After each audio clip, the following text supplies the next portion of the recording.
All right. Adequate notice for this evening's meeting has been given in accordance with the Open Public Meetings Act pursuant to public laws 1975. Said notice was advertised in the Beacon and was posted on the bulletin boards board showing the time and place of meeting. Please rise for the pledge of allegiance. Pledge allegiance to the flag of the United States of America and to the republic for which it stands, one nation under God, indivisible, with liberty and justice for all. Okay. First up is our LMUA update, Executive Director Ed Wolf. Thank you, Mayor. Let me just raise this up a little bit.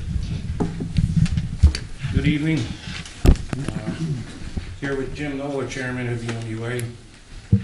Thanks for having us. Nick Giuliano for inviting us. I have good news to report. As of May 1st, 2019, our commissioners voted in favor of an $80 reduction in water and sewer service charges, which will be effective July 1st of this year.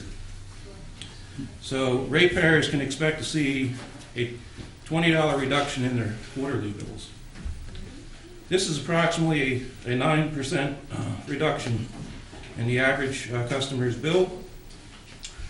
We've been able to reduce these rates because the authority has been fiscally responsible and has budgeted conservatively over the years.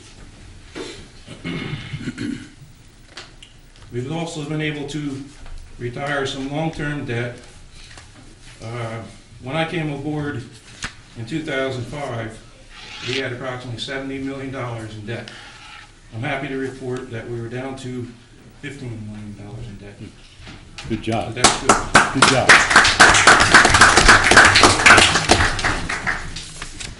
We were also able to construct a new administration building, which we did with cash. There was no long-term debt acquired in doing so, and as a result, we're able to return the building that we were once leasing from the township back to the township, and of course the township is now putting it to good use. We've been able to reduce our workforce from 26 to 23 employees over the last 15 years. We all know the cost of health insurance and salaries, so that also helped us. And we've done pretty well with investments over the years. So with all these things, that's how we've been able to reduce the rates. And it's been a group effort between our conservative board, our professionals, and my great staff that we've been able to accomplish this rate reduction. So I'm happy to report that the township's water and sewer utilities are in great shape. So with that, if Chairman Nola would like to say anything at this time, he can. If not, Two quick points. First of all, we're down to $15 million, and within 8 years that will be paid off. So we'll be free of debt within 8 years.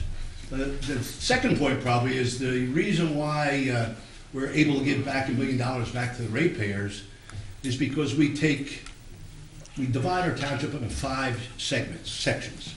And every year we do 1/5 of that. We videotape all of our lines, sewer, water lines, find out where the incoming water is or water leaking out of those lines are, and we fix them. And as we fix them, when we get through the 5 years, we start all over again. So we haven't stopped that. Actually, it's going on 10 years now. We've maintained that procedure. Now, why that's so important is because we've had a status bill to the OCUA for the last 6 years. The bill to them hasn't really been an increase, except if there was a rate increase from them to us. And that afforded us really the extra money that we have in a big sense, because we have not needed to bond or borrow to fix major repairs, because we've been fixing them as we go along. Every year we're doing 1/5 of the town. At the end of 5 years we start again. So that's one reason why we've managed to save money, and we use some of that money to pay our debt down faster. We didn't spend it on things we didn't need, we just paid our debt down. The second thing I'd like to say is that most people in this town don't realize that we have 2 major new wells. We bought those wells about 6 years ago now, right? And when we dug those wells, and we paid for those, we didn't borrow any money for those either, we paid them off. When we dug those wells, at the time, they were about $1.2 million each. If we did those wells, go fast forward 6 years today, they're roughly $3 million each. So it was a good investment by doing that. That water, we're down 1,500 feet. A lot of people are always concerned and nervous about contamination. We're through 2 or 3 clay layers plus all types of sand. We're actually on bedrock where our wells are at. It's very clean and pure water. Probably the best that any town and any county has in the state of New Jersey. Interesting tidbit, that water comes east from the Pittsburgh area, and that water is roughly 40,000 years old. That's coming up through those wells to be filtered by us to go to our ratepayers. So we've taken an approach where we've used smart business practices to reduce our debt. We're fixing everything as we go every year. 1/5 of our town every year is being fixed, and that's afforded us the capability of keeping the rates where they are. By the way, Ed forgot to mention, we haven't had a rate increase in 6 years. 6 years. So this is going to be a reduction for this time. So we hope we can give future reductions as we save more money. We just want to inform the committee and the mayor of the job we're doing. Thank you for your time. Thank you. I have one question, either Ed or Mr. Noel, Chairman Noel. Every now and then pops up in the Star Ledger about the contaminations, and we go through all that nonsense, and I call Ed, and he says, no problem. You want to explain that one last, Sure, make it okay, real quick? so the letter was written by an organization, an environmental organization, and what they do is, from time to time, they come across a contaminant that may be a health hazard or a health problem. So they write this long-winded article about what can happen if this contaminant was in the water. And then at the bottom of the article, they write, this is a list of utilities who have had violations in the past 5 years. So it could be from any type of violation. Ours were reporting violations, meaning the laboratory didn't get a sample there, the result on time. So that's a violation. So it's on our record. So they comb through the list and they point out each utility that had a violation. So it's not necessarily a drinking water quality violation. It's a reporting violation. So, and they could do it again tomorrow if they wanted Right. to. So rest easy. The water supply is in great shape. Thank you very much. That's what I want to. Thank you, Ed. Before you leave, Ed, I want to say something. As being the liaison to the MUA, I want to thank you for the great job you do. You keep that ship running good. And then Chairman Noller, you keep the rest of that ship running. You got a very well-oiled machine over there. And I'm real proud to say that these ratepayers in Lacey Township ought to thank the job that you do, because I appreciate everything you do, and I know the hard work you put into it, and I know you got some commissioners over there to fine-tune that paperwork. When there's a $5 mistake, they catch it. And so I want to thank you for that, really. Thanks for the great job. All right. Excuse me. Next one is a proclamation for Eagle Scout Adam Bushian. Glad he had to say that, not me. Exactly. I said this once before, too, I think. Okay. Whereas the rank of Eagle Scout is one of the highest honors a member of the Boy Scouts of America can receive, and whereas only 4% of all Boy Scouts receive this honor. And whereas in the order of Adam Bushian, Jr., to receive this rank, he installed 6 bat houses, 3 at Lake Barnegat and 3 at Deerhead Lake, to increase the bat population and provide natural pest control. And whereas Adam Bushian, his fellow scout leaders of Troop 26, as well as family members, friends, donated approximately 146 hours to complete the project. And whereas Adam received donations from Square Deal and 84 Lumber in Manahawkin, and whereas his efforts have been cited by the President of the United States, the Governor of New Jersey, the State Senate, the General Assembly, and the Ocean County Board of Chosen Freeholders. And whereas the Mayor and the Township Committee wish to commend and congratulate Adam Bushian on receiving this high honor. And whereas the Mayor and the Township Committee would like this accomplishment and dedication of this young individual to be an example for all those involved in scouting, and thank him for a project well done. Now therefore I, Timothy McDonald, Mayor of the Township of Lacey, on behalf of myself and the Township Committee, honor Adam Bushian for his outstanding accomplishment and encourage other scouts to follow the example. Where's Adam? Come on down. Let's get up here.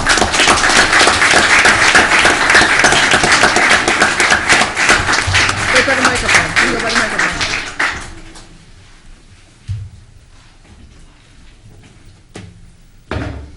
This is the proclamation. It's a job well done. And we know that you work hard, and so you will be thirsty when you work hard. Okay? Now, when you get older, no alcohol in this. Water only, all right? Congratulations.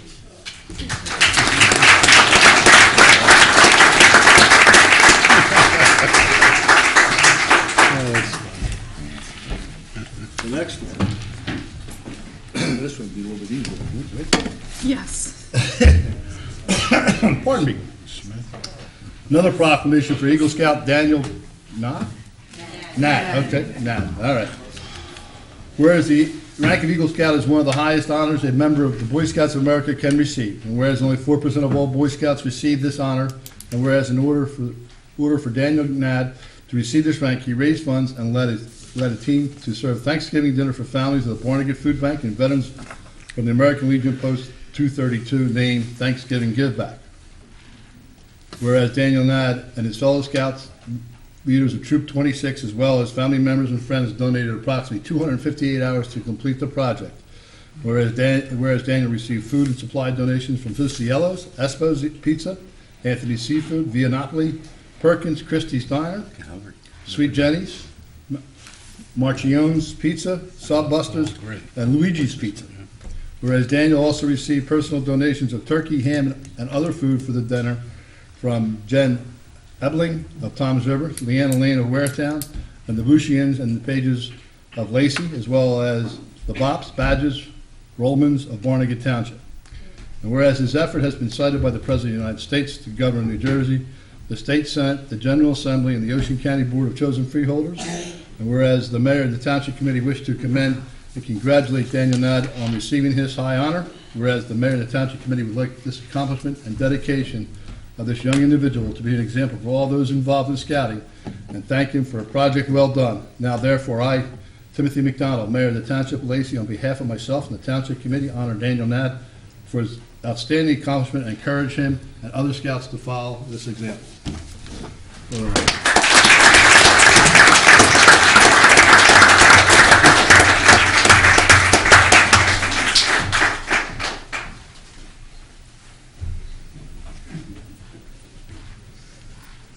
How many people did you start? We had about 4 or 5 families, probably about a total of 20 people, and then I fed my volunteers. You fed your volunteers. Are they all full when we went up? I hope so. Well, this is the proclamation for you. Congratulations, okay? And again, cooking's, You did. you get thirsty, don't you? Again, use it for water only, all right? Thank you.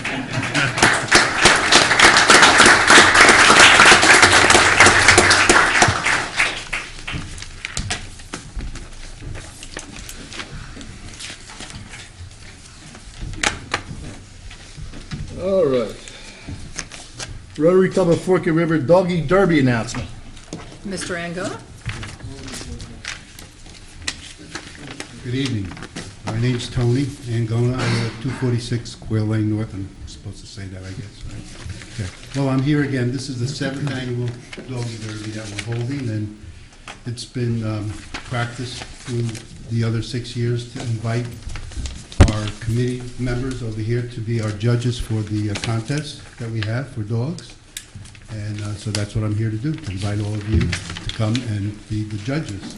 We have some interesting contests. We're going to have the most happy dog, the best dressed dog, the best tricks, and the dog and owner look-alike. We did away with kissing the dog this year. We may have a kissing booth, though. We're talking about that, possibly. Okay? Again, this is our 7th year of having this doggy derby, and it seems to be growing every year, even more popular than it was when it first started. It's morphed into more than just a doggy derby day. It's a fun day in the park for the entire family. WB&J radio station will be there. They'll be broadcasting live from the field. We'll have a fun area for children. Home Depot will have activities for kids to do, and our recreation department will be there for the children as well, for fun and games and activities. We'll have a bounce house. So again, it's a fun day for the entire family. We'll have food trucks, and many vendors will be there as well. So any questions? You want to announce what date it is? Yes, it will, yeah, it's June 2nd, June 2nd, and it's from 11 until 3, 11 in the morning till 3 in the afternoon. Unfortunately, sir, you run this every time it's on my anniversary. Well, we can celebrate your anniversary. We can even have B&J My announce it wife on gave me the that air. look like, No, nah, no good, nah. huh? So I will not be able to attend it, Very but good. Deputy Mayor Kennis has promised me he will be there. He's He was there every last year. year. Ed, Nick is there as Three. well. committeeman, oh, well, we've got 3 so I far. think so, I'm just Yeah. checking my schedule I now. have to Usually you judge. show up as well. You are there too, Peter? Yes. Very Yeah, good. you're We'll usually judge. there as well. So I've never been able to make it, but I hear it's a great one. It is, it's a great event. Yep, I'll be there. But that's my little spiel. Thank you. Okay, thank you, Tony.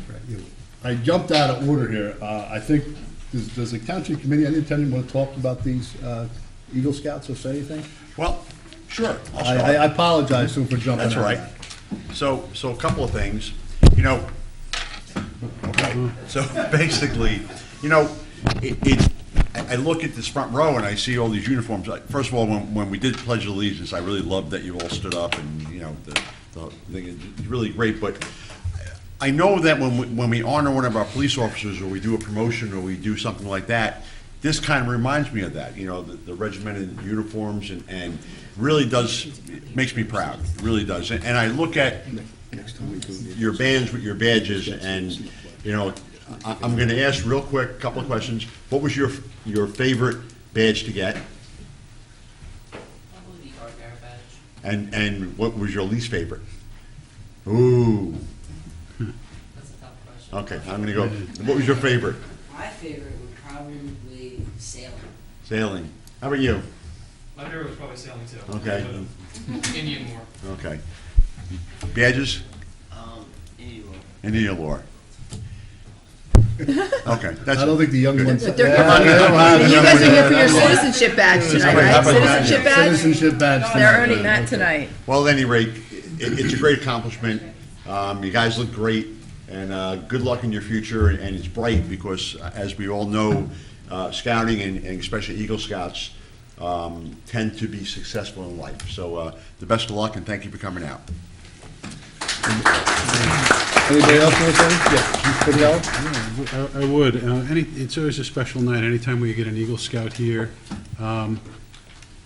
people that know me know that I'm not for participation trophies. And all of these badges that you boys have, you earned. And you're leaders in your community, and same with your Girl Scout counterparts, who shouldn't be forgotten either. The other kids look up to you at a time when we don't hear, a lot of times there's things on the news, and it's negative news about kids. But I'll tell you what, I'm here 6 years, and the amount of Boy Scouts and Girl Scouts that we've seen come through, there's more here than probably towns triple our size. And really, really proud of you boys, and you deserve all the good things. I hope your parents take you out and get some little ice cream tonight. Thank you. Anybody else want to say anything? Yes. Oh, you're welcome. How much did that Raymond cost? Giuliano. First of all, Adam, I had the honor to go to your function, and I enjoyed it. And I've known your family a long time. I know they're real proud of you, and I really, like I said, enjoyed going to it. And I look forward to a lot of good things for you in the future. We spoke a little bit that night, and I think you got a good head on your shoulders, and you're going forward. Daniel, same thing. I think it's going to be a great thing for anybody to do with scouting. It's brings you up in the world to really get you motivated to see what you can do. And I think there's a lot of good things for all you scouts. So thank you very much. Appreciate it. Deputy Mayor Kennis? Just to echo some of the comments, just congratulations on all the hard work and dedication, achieved the rank of Eagle Scout. And whenever we have Eagle Scouts, I always make it a point to acknowledge that the parents' role as well, in all their hard work and determination in getting you to the rank of Eagle Scout. So congratulations. Great point. Thank you. All right. I am the father of an Eagle Scout, and I know what you guys have gone through, the trials, the tribulations, the frustrations, the anxiety when you got to walk into a store and ask for something, and okay, and how hard that is. You won't realize what that badge means until you're about 30 years old. and what doors that badge is gonna open up for you. I can tell you this, and Adam, I said this at your Eagle Scout ceremony. My son, the Eagle Scout, is in the Air Force. He went in as a firefighter, now he's a special agent for the Air Force. And it was because of that badge, he was able to cross over and become a special agent and fill a lifelong dream. I can tell you that if you go to the military, you get an instant pay raise and a stripe on your sleeve, if that's the route you follow. So it's gonna open doors. And in a previous life, I was in charge of hiring for a major corporation in the state of New Jersey. And I can tell you this, the resumes that came across, I would look for certain things. And if I saw an Eagle Scout, it went right there, and they were the first ones I called to get in for an interview. So it's gonna open doors for you. You won't realize until you're about 30, and you're gonna get your Eagle magazine, which we still get at our house. And you go in there and you read it, and you see that there's Eagle Scouts from like the 60s that are still talking about the things that they did. You guys are gonna appreciate it. You younger guys, go after it. It's hard, there's no question about it. They'll tell you it's very hard. Go after it, because it's well worth it. It's gonna change your life. All right? Thank you very much on that. All right. Okay.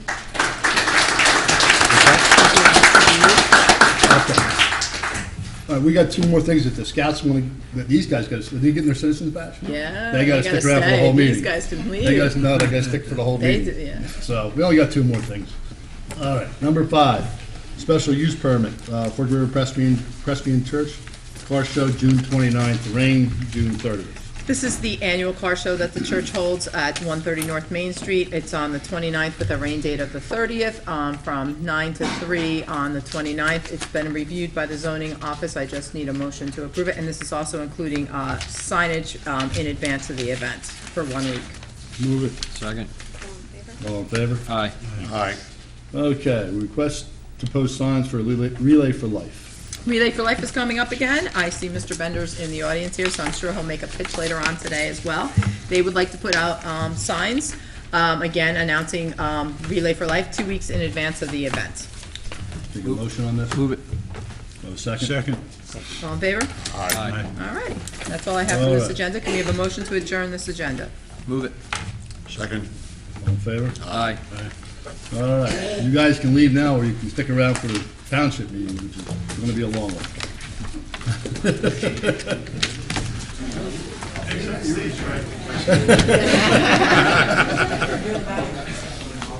Thank you for having us. Oh, our Thank you. pleasure, our pleasure. Good luck to you guys now. Okay, I got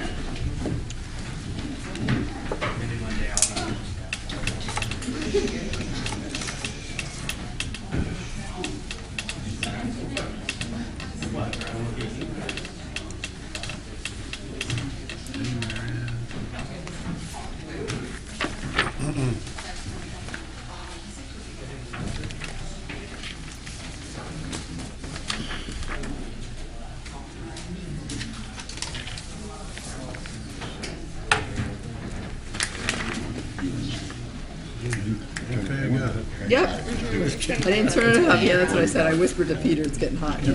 This is, All right. All right, adequate notice for this evening's meeting has been given in accordance with the Open Public Meetings Act pursuant to public laws of 1975. Said notice is advertised in the Asbury Park Press, and the beacon was posted on the bulletin boards showing the time and place of the meeting. Please rise for the Pledge of Allegiance in a moment of silence. Pledge allegiance To the flag of the United States of America and to the republic for which it stands, one nation, under God, indivisible, with liberty and justice for all.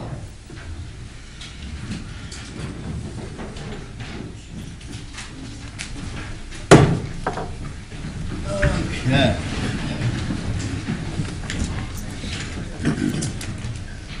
First reading of ordinance 2019-08, amending chapter 261 parks. In order to the Township of Lacey County, Ocean State of New Jersey, amending and supplementing Chapter 261-13 entitled Swimming.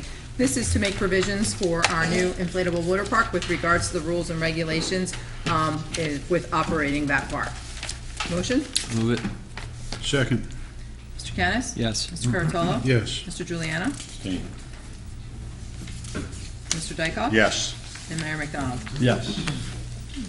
Second reading of ordinance 2019, wait a minute, which one is this the, can we push this to the end? No? Okay, all right. Second reading of ordinance 2019-07, amending chapter 323 to prohibit parking on certain streets. An ordinance of the Township of Lacey County, Ocean State, New Jersey, amending and supplementing Chapter 323 of the Township Code of the Township of Lacey entitled Vehicles and Traffic so as to amend Section 323-14 entitled Parking Prohibited at All Times on Certain Streets. This is based on, this is on Sandy Hook Drive on both sides of the street. Currently, we have the east side of the street, no parking. Based on sentiments from the residents there, they have agreed that they would prefer to have no parking on both sides of the street. This is second reading, and we do need to open the floor to public comment. Does the public have any comment here this evening? Mrs. DeFranco. Ms. DeFranco, excuse me. I apologize. Mary Ann DeFranco, 737 Sandy Hook Drive. I would like to propose that this ordinance be abandoned. Enactment of this does not solve the ultimate issue. It only moves the problem to a different set of property owners. The property owner that is currently parking registered, insured vehicles on the street has multiple adult drivers in the household. I seriously doubt they will suddenly stop using their driveway for storage vehicles, which cannot be left on the street since they are not moved, and park moving vehicles in the driveway instead. They need to park somewhere, so they will park in front of properties on neighboring streets, irritating a new set of property owners. What I would like to suggest instead is parking only on the east side of the street. I do have an exhibit. I don't know if I'm allowed to introduce it. There are 7 copies of it, so that it could be handed to all board members. Basically, it's aerial view of Sandy Hook Drive.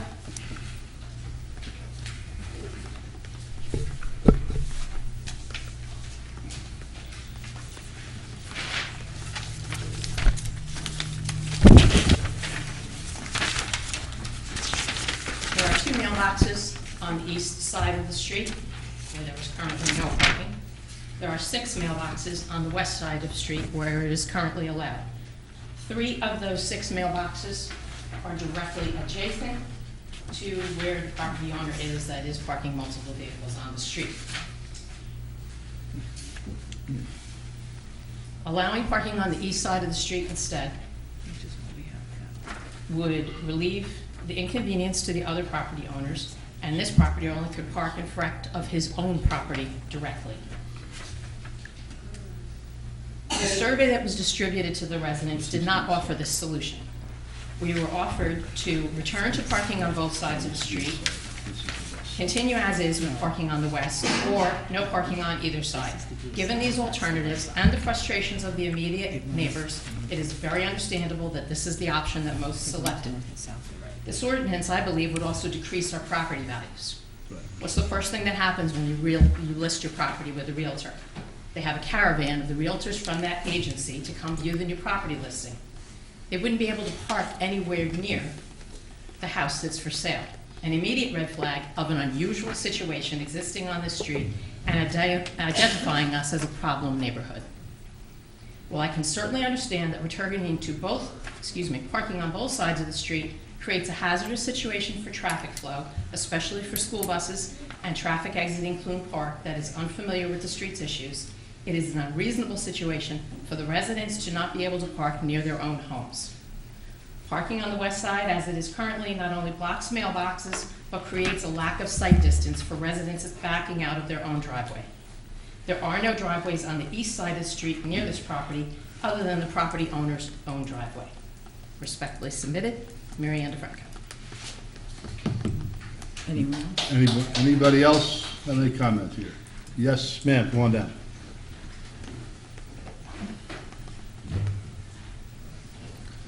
State your name and address for the record, please. Donna Beltry Moeller, 730 Sandy Hook Drive. I like her idea, but my problem with that is it doesn't address hopscotching down the road. There's a car coming, you're coming, he's got cars here, you gotta go over here, they gotta go over here, then you got the park letting out. We still have a problem with almost constant cars being parked, no matter whose they are. I'm not saying anything special, I'm just saying cars that are constantly there, impeding the flow of traffic, whether it's you going to work, you're leaving for a game, from a game, which, you know, is very common because we are the main exit for Clune Park. My family is willing to be inconvenienced for the good of the community and for safety reasons. For this reason, we would prefer no parking on either side of the road. When I have a party, am I gonna be inconvenienced? Certainly. Christmas, what am I gonna do? But this has been ongoing, we've tried to be nice, you've all tried to work with the individuals, and nothing seems to work. So I believe we have to go to the extreme. And that's what I have to say. Thank you. Thank you. Any other comments from the, come on down. State your name and address for record. Erin Rockhay, 726 Sandy Hook Drive. Okay. I live across the street from where all the cars, all those trucks are parked in front of my house. And my family comes over and they're like, I can't believe what you have to see in front of my house. I can't like do landscape in front of my house because you can't even see it. If I back out, I almost got in 3 car accidents backing out because you got truck, and you got all the cars in the street, and it brings all the property value down. And I know if it was your cars, if your neighbor was parked, all your cars in front of your houses, you guys would be upset too. And it's going to be going on for a while. First it was the trailers in the front, and then all this stuff is all parked in front of my house. Like, I couldn't even have guests parked. My brother comes over, my brothers, and you know, my brother works for the state, he's a lawyer. He can't even come over to my house, you know, and park in front of my house. I have to find parking somewhere else. And I've been very patient, I'm very nice, you know, I'm a very nice person, but, you know, I think it's very inconsiderate to have, you know, to have all that stuff in front of it. It's like inconsiderate to your neighbors, you know, it's not nice, it's not respectful, you know, so that's all I have to say. So, I'm not doing public speaking. so are you in favor of the no parking? She comes with valid points. I'm in favor of no parking. And she does have valid points to what she's saying, but still, like that, the property value, I think, still goes down. You know, if I want to sell my house, I think seeing that in front of your house, if someone wants to buy my house and they're like, why am I gonna buy your house with all that stuff in front of your house? Right. You know, so I understand what she's saying, I get I understand, I respect her to sit, you know, what she wants, she lives down the street. But it's hard for the rest of the block. No. You know, she's at the corner, so I understand what she's saying, and I respect it. Right. We have worked hard on this issue. Steve's been all over this issue for what, 4 years? Nikki. Nikki, you've been all over it? And we've tried to talk to this certain person that we're speaking of, and he has not been kind even to the township committee members. So that's why we're trying to resolve this. We do not want to do this, but we have, basically. That's just not fair for everybody else. Right. If you respect your neighbors and you say, listen, you know, if you want to park, so don't park all your stuff right there. It's not, and I had to use my mom's car one day, and I couldn't even park an extra car on the front of the house, if, you know what I mean, just for the week, because my car would have had problems. So it's an unfortunate situation now, you know. I respect you guys doing this. Thank you very much. Thank you. Yes, sir, you got a comment?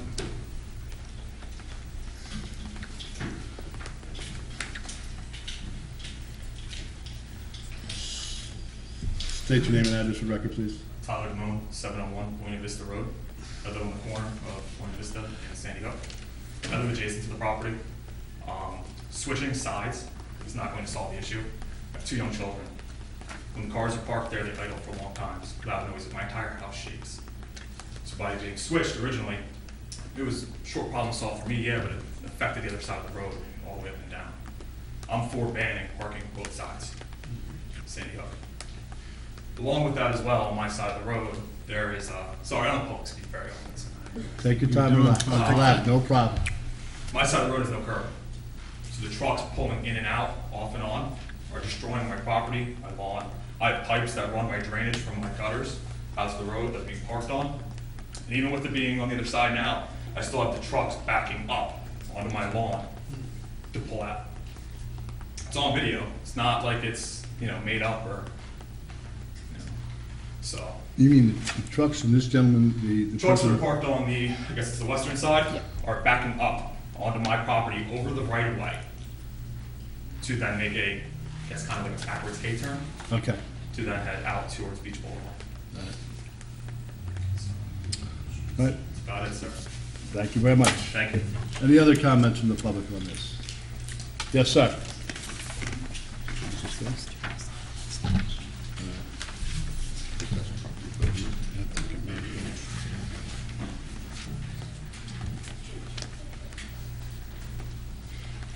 How you doing? Jim Lesko, 702 Tampa Road, Fort River, New Jersey. I am the person that you guys are speaking of, and nobody has ever contacted me to ask me anything about what's going on, or to even discuss any resolution at all. So where you come up with that comment, Mayor, I'd really like to know. What's that? Who's addressed me about this problem? Mr. Giuliano, beside me, has Mr. talked, Giuliano. has tried to talk to you, or your son, and quite frankly, according to Mr. Giuliano, they were very, or you were very rude to him. So we continue to go on. Mr. Quinn, when he was on the Township Committee, he came down and tried to talk to you, and you didn't want nothing to do with him. I'll bring Mr. Quinn back in here. And I'd like to speak to him. Bring it back. Give Gary a call. He'll be happy. I've tried talking to Gary several times. He yelled at me that because the committee was looking at something about it, that he couldn't speak to me. Okay, So there was never any discussion. He never gave me a chance. As far as Mr. Giuliano, he's never reached out to me. He's known me for a long time. So if there's a problem and you need to speak to me, my door's always open, my phone's always on, and nobody has ever attempted to call me. Okay. I oppose the idea of no parking on either side. Okay, let me ask you this. You're trying to tell me your neighbors have never tried to reach out to you and ask you to change the situation down there? The only time there was anything reached out was 2 years ago about my trailer that was on the road, and I moved it to the other side of the road. And then I've asked the township for township parking in the back repeatedly for the past 3 years, and I was turned down for it. And then when they finally came up, they increased the value by 5 times the amount for parking, which I can't afford. They didn't increase the value. We, as a governing body, had increased the rates there and, for it. And they were increased And it's by- not that you were by turned 5 down, times that the there was no amount. vacancies at the time when you had put in for the request. So don't make it look like we're harassing you and not letting you have a spot. But I've There were no asked- vacancies. Veronica, I've asked repeatedly for parking there. And it's a premium. Right. It's a premium. This is supposed to be about the ordinance, so we need to keep our comments strictly about the I got a ordinance. question. Was there any time during all of this, was there any confrontation between you and any neighbors? No neighbors have confronted. Just answer that question, that's all. No. Just answer it Can't directly. hardly Was there any No, confrontation? Mr. Giuliano, nobody is confident. How about your son? I can't speak for my son, he's not But here. we have to focus on the ordinance. All right. So you're against, I'm against the ordinance, I oppose it. Okay, thank you very much. And I think that this lady's suggestion about parking on my side so that I'm not parking in front of somebody else's property, I would go along with that, okay? But the idea that I'm somebody that can't be reached out to or talked to, nobody's talked to me. So your committee here is definitely false in what they're saying, and they need to get the facts straight. Thank you. Thank you. Any other comments from the public here? Seeing none, motion to close the floor. Do you have a second? Second. All in favor? Aye. Motion on the ordinance? Take a motion on this ordinance. Move it. Second. Mr. Curatolo? Yes. Mr. Giuliano? Yes. Mr. Kennis? Yes. Mr. Dykoff? Yes. Mayor McDonald? Yes. Okay, moving on. Resolution 2019-139, appointing a seasonal clerk for the police department. Gotta catch up. Yeah, a resolution of Township of Lacey County, Ocean State, New Jersey, authorizing the employment of Sarah Fedak as a seasonal temporary employee for the Township of Lacey. This is for the police department for the summer months. She will begin effective, if she's done with school, June 1st, and it will run through August 30th. Need a motion on this? Move it. Second. Mr. Kennis? Yes. Mr. Curatolo? Yes. Mr. Giuliano? Yes. Mr. Dykoff? Yes. Mayor McDonald? Yes. Resolution 2019-140, appointing a seasonal laborers for the Public Works Department. Resolution of Township of Lacey County, Ocean State, New Jersey, authorizing the employment of seasonal employees for the Department of Public Works. These are our young students who help us at the Public Works during the summer, Tanner Mick and Matthew Milden. Take a motion on this? Move it. Second. Mr. Kennis? Yes. Mr. Curatolo? Yes. Mr. Juliano? Yes. Mr. Dykoff? Yes. Mayor McDonald? Yes. Resolution 2019-141, appointing a Class 2 Special Law Enforcement Officer. Resolution of Township of Lacey County, Ocean State, New Jersey, appointing Christopher Triano as a Class 2 Special Law Enforcement Officer. Mr. Triano was currently a Class 1 with us, and he has gone through the academy, has graduated, and now we're appointing him as a Class 2. Make a motion on this? Move it. Second. Mr. Curatolo? Yes. Mr. Kennis? Yes. Mr. Juliano? Yes. Mr. Dykoff? Yes. Mayor McDonald? Yes. Resolution 2019-142, executing the Assistance to Firefighters Grant. Resolution to Township of Lacey County, Ocean State, New Jersey, authorizing the execution of a volunteer fire assistance grant for the Forked River Volunteer Fire Company. This is a redo from the last meeting. It just had some typographical items with regards to the numbers that had to be redone to satisfy the state. Move it. Move a second? Second. Mr. Kennis? Yes. Mr. Dykoff? Yes. Mr. Curatolo? Yes. Mr. Juliano? Yes. Mayor McDonald? Yes. Resolution 2019-143, executing interlocal service agreement with the County of Ocean. Resolution of Township of Lacey County, Ocean State, New Jersey, authorizing the execution of an interlocal service agreement with the County of Ocean for the prosecutors program known as the Fatal Accident Support Team. This is, God forbid, if there's a fatal accident here, our agencies and other municipalities all do come together to help investigate it, and we are reimbursed at $60 an hour for that. Move it. Second. Mr. Curatolo? Yes. Mr. Kennis? Yes. Mr. Juliano? Yes. Mr. Dykoff? Yes. Mayor McDonald? Yes. Resolution 2019-144, awarding a contract for the remounting of an ambulance. Resolution of Township of Lacey County, Ocean State, New Jersey, awarding a contract to VTI Emergency Vehicle Specialist to provide for one 2019 ambulance remount for the Lacey Township EMS. This will be their final ambulance that we are remounting for them, and it's a cost of $131,866. Have a motion? Move it. Second. Mr. Kennis? Yes. Mr. Dykoff? Yes. Mr. Curatolo? Yes. Mr. Juliano? Yes. Mayor McDonald? Yes. Resolution 2019-145, awarding a contract for the Gilly Park Playground equipment. Resolution of Township of Lacey County, Ocean State, New Jersey, awarding a contract to Maritano Recreation Company for the purchase of playground equipment for Gilly Park. Gilly Park is getting a facelift this year. It's been about 23 years, I guess, since the old equipment was put in, and it is $335,255.71. A motion? Move it. Second. Mr. Kennis? Yes. Mr. McDonald? Yes. Mr. Curatolo? Yes. Mr. Juliano? Yes. Mayor McDonald? And if I could You meant add one Dykoff. comment? Yeah. You messed it all up, Ron. Did I mess it all up? What did I do? You forgot to Left add me out. Committeeman Dykoff. Oh, You seconded. Committeeman No, I'm Dykoff. not gonna vote. Okay, you don't have to Yes. vote. All right. Sorry, you wanted to make a Yes, comment. Go Yeah, one ahead. brief comment. People know Lacey Township because of their parks, and we think long and hard before we lay out this type of money for a park. A lot of times, you heard Veronica say it's been over 20 years, some of these things are safety issues. We have a lot of kids that use our parks. Mr. Angona just left before, and the Rotary had put in just a few years ago, Rotary Park at Hebrew Park at no cost to the taxpayer. So we're frugal with that money. We don't want to see a kid get hurt, busted up, broken up on anything rusty or anything out of code. We do get inspections for that. We have to stay in compliance, and the investments that we make usually go well into the double-digit years. So that's all, Mayor. Appreciate the time. Resolution 2019-146, awarding a contract for Gilly Park Playground Service. Resolution of Township of Lacey County, Ocean State, New Jersey, awarding a contract to Rubber Recycle for the purchase of playground surface space for Gilly Park. No more mulch, gang. It's gonna be that rubberized matting that is over at Bayfront Park, so it will be a nice sturdy structure there. So that will be put in as well. And again, our facelift will begin sometime after Lacey Day in September, so you'll see us close down that area in the fall and hopefully have a brand-new ribbon cutting in next spring in 2020. And this contract is for $244,260. Move it. A second? Second. Mr. Kennis? Yes. Mr. Curatolo? Yes. Mr. Juliano? Yes. Mr. Dykoff? Yes. Mayor McDonald? Yes. Resolution 2019-147, awarding a contract for the Bamber East Park. Resolution of Township of Lacey County, Ocean State, New Jersey, awarding a contract for the purchase of playground equipment to Ben Schaefer Recreation for the Bamber Lake East Tot Lot. Several years ago, we were informed that we had to remove those structures that were out there at Bamber East. They no longer met insurance requirements. We promised the residents out there that we would replace it, and we are this year. It's a tot lot, and the amount of that award is $35,542.98. Move it. Second. Mr. Kennis? Yes. Mr. Dykoff? Yes. Mr. Curatolo? Yes. Mr. Juliano? Yes. Mayor McDonald? Yes, resolution 2019-148, awarding a contract for the purchase of an inflatable water park.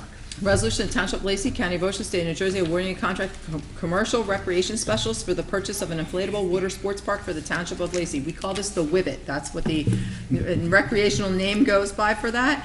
And the amount of this is $162,665, and we are hoping to have the end of June, a ribbon cutting and an opening for that, for all the young and young at heart to come out and try it. A motion? Move it. Second. Mr. Kennis? Yes. Mr. Curatolo? Yes. Mr. Juliano? Abstain. Mr. Dykoff? Yes. And Mayor McDonald? Yes. Resolution 2019-149, awarding a contract for the Hansi Pond dredging. Resolution to Township of Lacey, County of Ocean, State of New Jersey, awarding a contract for the Hansi's Pond maintenance dredging to Albert Marine Construction. 7 bids were received for this project. The lowest bidder, responsible bidder, is Albert Marine Construction, the amount of $69,269. And we had the pre-construction meeting this morning in anticipation of this. And after some surveying and documentation that has to go back to the state, we anticipate like the 3rd week in June we'll be doing the dredging. Motion? Move it. Second. Mr. Kennis? Yes. Mr. Dykoff? Yes. Mr. Curatolo? Yes. Mr. Juliano? Yes. Mayor McDonald? Yes. Resolution 2019-150, awarding a contract for the purchase of police vehicles. Resolution of Township of Lacey, County of Ocean, State of New Jersey, awarding 3 2020 Ford Explorer Police Interceptor utility vehicles with options to Winter Ford of Cherry Hill. This is in the amount of $95,106. A motion? Move it. Second. Mr. Kennis? Yes. Mr. Curatolo? Yes. Mr. Juliano? Yes. Mr. Dykoff? Yes. Mayor McDonald? Yes. Resolution, we did the police vehicles, right? Okay. Resolution 2019-151, awarding the purchase of a pipe inspection machine. Resolution of Township of Lacey, County of Ocean, State of New Jersey, awarding a contract for the purchase of a pipe inspection camera for the Department of Public Works to Pierce Eagle Equipment Company in the amount of $13,500. Motion? Move it. Second. Mr. Kennis? Yes. Mr. Dykoff? Yes. Mr. Curatolo? Yes. Mr. Juliano? Yes. Mayor McDonald? Yes. Resolution 2019-152, awarding the purchase of a Ford F-250 for the Public Works Department. Resolution of Township of Lacey, County of Ocean, State of New Jersey, awarding a contract for the purchase of one 2019 Ford F-250 Super Cab XLT to All American Ford in the amount of $40,699. Motion? Move it. Second. Mr. Kennis? Yes. Mr. Dykoff? Yes. Mr. Curatolo? Yes. Mayor McDonald? Yes. Resolution 2019-153, awarding the purchase of a Ford F-350 for the Public Works Department. Resolution of Township of Lacey, County of Ocean, State of New Jersey, awarding a contract for the purchase of one 2019 Ford F-350 pickup with snowplow package to Winter Ford in the amount of $34,129. Motion? Move it. Second.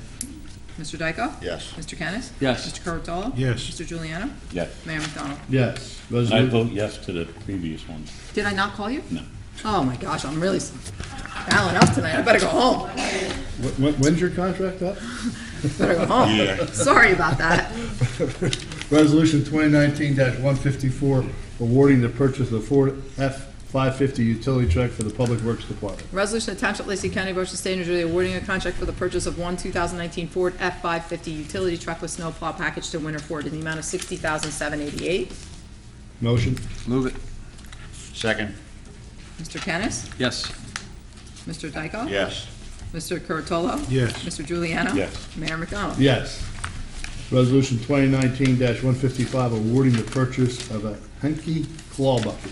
Resolution of Township of Lacey, County of Ocean, State of New Jersey, awarding a contract for the purchase of one Henke claw bucket to Henke Manufacturing in the amount of $15,243. Motion? Move it. Second. Mr. Kennis? Yes. Mr. Dykoff? Yes. Mr. Curatolo? Yes. Mr. Juliano? Yes. Mayor McDonald? Yes. Resolution 2019-157, awarding a contract for a Peterbilt tandem axle truck. You No, skipped can we one. go- I'm following you. When's your contract up? When's your contract up? End of the year. I just signed it. Resolution 2019-156, awarding the purchase of recoating the municipal building roof. Resolution of Township of Lacey, County of Ocean, State of New Jersey, awarding a contract to L.R. Watson Sons Roofing and Construction Incorporated for the roof coating and maintenance of the roof for the Lacey Township Municipal Building, the amount of $34,750. Motion? Move it. Second. Mr. Curatolo? Yes. Mr. Kennis? Yes. Mr. Juliano? Yes. Mr. Dykoff? Yes. Mayor McDonald? Yes. Resolution 2019-157, awarding a contract for a Peterbilt tandem axle truck. Resolution to Township of Lacey County, Ocean State, New Jersey, awarding a contract for the purchase of one 2020 Peterbilt Model 348 tandem axle cab chassis with 14-foot Dura Class SL 316 stainless steel dump body and Cirrus Central hydraulic kit, Bonnell plow, spreader with pre-wet tank, anti-ice system to Hunter Peterbilt in the amount of $224,430. Motion? Move it. Second. Mr. Kennis? Yes. Mr. Dykoff? Yes. Mr. Curatolo? Yes. Mr. Juliano? Yes. Mayor McDonald? Yes. Resolution 2019-158, awarding the contract for a Peterbilt single axle truck. Resolution to Township of Lacey County, Ocean State, New Jersey, awarding a contract for the purchase of one 2019 Peterbilt Model 348 chassis with a 10-foot Dura Class SL 316 stainless steel dump body to Hunter Peterbilt in the amount of $185,343. Motion? Move it. Second. Mr. Kennis? Yes. Mr. Dykoff? Yes. Mr. Curatolo? Yes. Mr. Juliano? Yes. Mayor McDonald? Yes. Resolution 2019-159, awarding a contract for a Turo Walker 48-inch mower. Resolution to Township of Lacey County, Ocean State, New Jersey, awarding a contract to Ace Outdoor Power for the purchase of one Walker 48-inch mower in the amount of $11,054.50. Motion? Move it. Second. Mr. Kennis? Yes. Mr. Dykoff? Yes. Mr. Curatolo? Yes. Mr. Juliano? Yes. Mayor McDonald? Yes. Resolution 2019-160, awarding a contract for a Graph-Tech sign cutter plotter. Resolution of Township of Lacey County, Ocean State, New Jersey, awarding a contract for the purchase of a Graph-Tech sign cutter plotter for the Department of Public Works to Beacon Graphics in the amount of $23,476.55. Motion? Move it. Second. Mr. Kennis? Yes. Mr. Dykoff? Yes. Mr. Curatolo? Yes. Mr. Juliano? Yes. Mayor McDonald? Yes. Resolution 2019-161, awarding a contract for Snap-on diagnostic scanners. Resolution of Township of Lacey County, Ocean State, New Jersey, awarding a contract for the purchase of two Snap-on diagnostic scanners for the Department of Public Works to Brennan Tools in the amount of $9,330. Motion? Move it. Second. Mr. Kennis? Yes. Mr. Dykoff? Yes. Mr. Curatolo? Yes. Mr. Juliano? Yes. Mayor McDonald? Yes. Resolution 2019-162, awarding a contract for cross-beam post lift. Resolution of Township of Lacey County, Ocean State, New Jersey, awarding a contract for the purchase of additional parts for the post lift to Stero Coney, care of Hoffman Services. This is for our truck lifts in the back. We need some safety measurements taken for that, in the amount of $10,604.88. Need a motion? Move it. Second. Mr. Kennis? Yes. Mr. Dykoff? Yes. Mr. Curatolo? Yes. Mr. Juliano? Yes. Mayor McDonald? Yep, that's the next one, yeah. Number 20, the next one, Resolution 163, we need to table. I'm still working out. We were getting donations for the body cameras, and we don't have all of those donations in yet, so I can't award it until I know. Take a motion to table this, 2019-163. Need a motion on it to table? Motion. Second. All in favor? Aye. Okay, resolution 2019-164, authorizing estimated tax bills.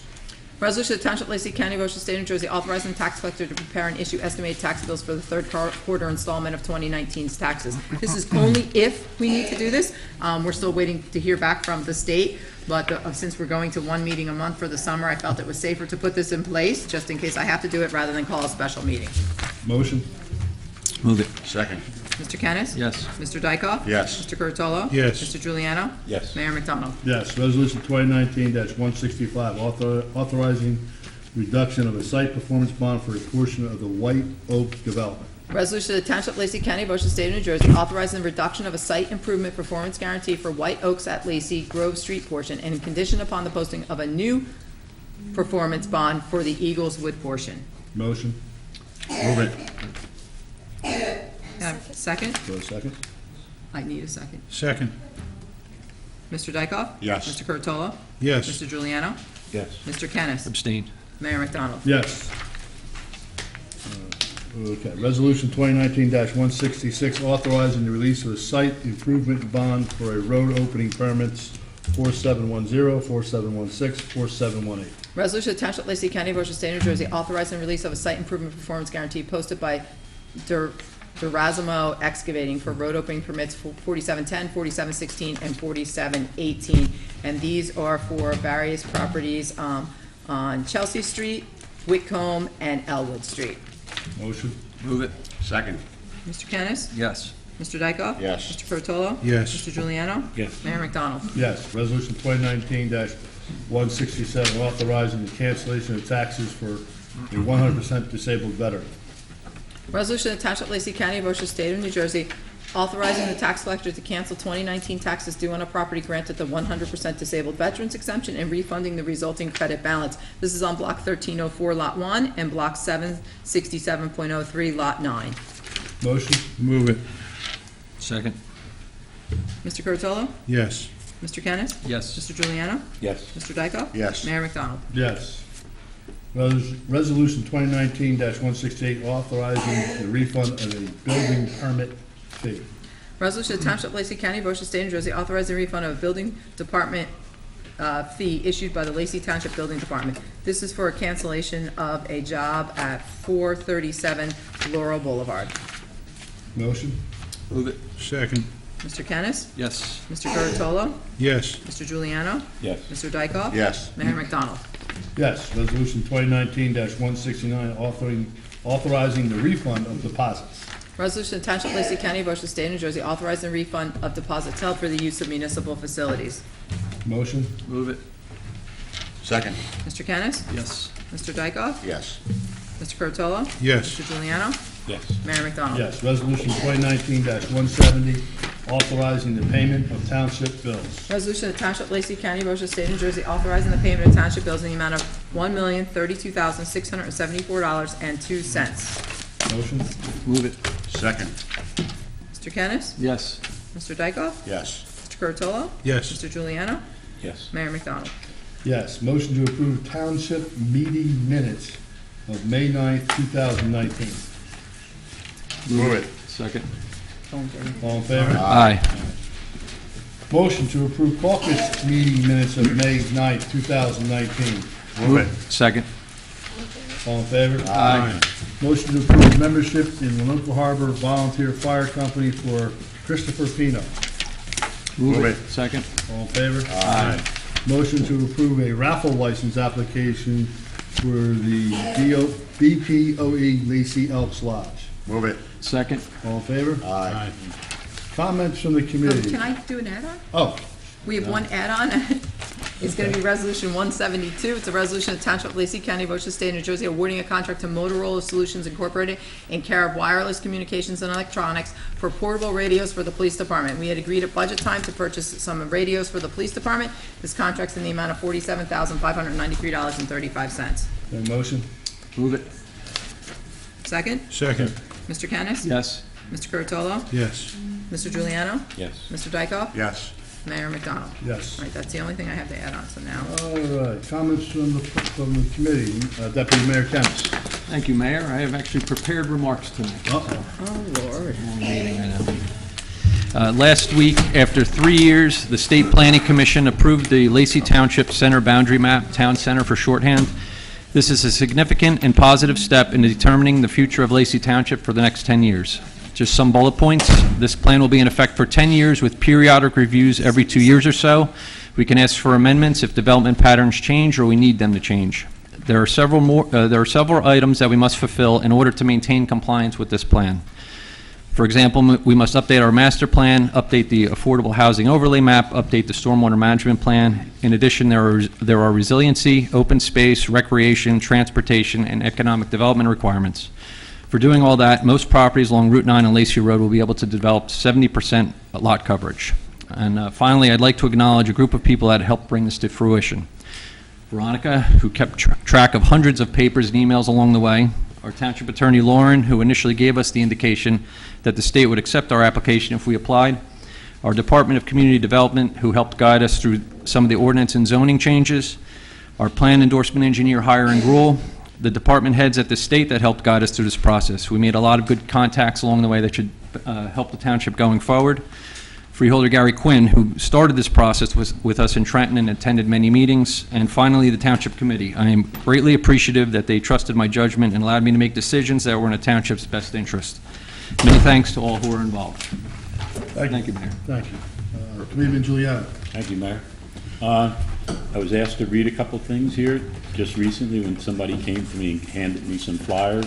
A fabulous tea party, June 22nd, hosted by the Lacey Historical Society. It's a grow up afternoon tea party with a historical flair, which will take place at the Old Schoolhouse Museum in Forked River. Guests are encouraged to dress in Victorian fashion. Afternoon tea, prizes, and entertainment will be provided.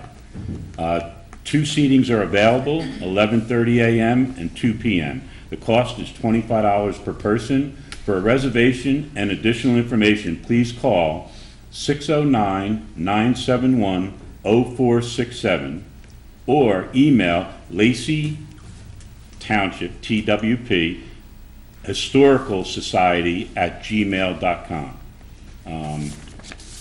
Second thing, Lacey Historical Society's flea market returns to Forked River on Friday, June 28th and Saturday, June 29th from 8 to 3. Sales open both days at 8 a.m. and continue to 3 p.m. You never know what you'll find in the flea market. The event takes place in the front of the Lacey Old Schoolhouse Museum, 126 South Main Street, right next door to Mrs. Walker's Ice Cream Parlor. Personal guided tours of the schoolhouse will be conducted 10 a.m. through noon. Bring the kids and tell your friends. Thanks for your interest and for supporting our local history. Then again, vendor tables are available. To obtain a detailed reservation form, please call Steve at 215-287-5552 or email, again, Lacey Township, TWP, at historicalsociety@gmail.com. Vendor setup begins at 7 a.m. Sales spaces is currently available for $25 for one day and $40 for both days. Bring your own table, and the fee is $20 for one day and $30 for both days. We all know what the Historical Society does. It's beautiful. I don't know if a lot of people have gone there, but that museum, it's beautiful. It has everything you can want to see in there, so it's really nice. I'd also, on an ending note, I'd like to thank all the veterans. Memorial Day coming up, and the parade is on Monday. I want to thank also the families of all the veterans. They gave us the freedom we have today, and it touches my heart to see some of the people that come back and the way they're. I'll tell you a quick little story before I forget.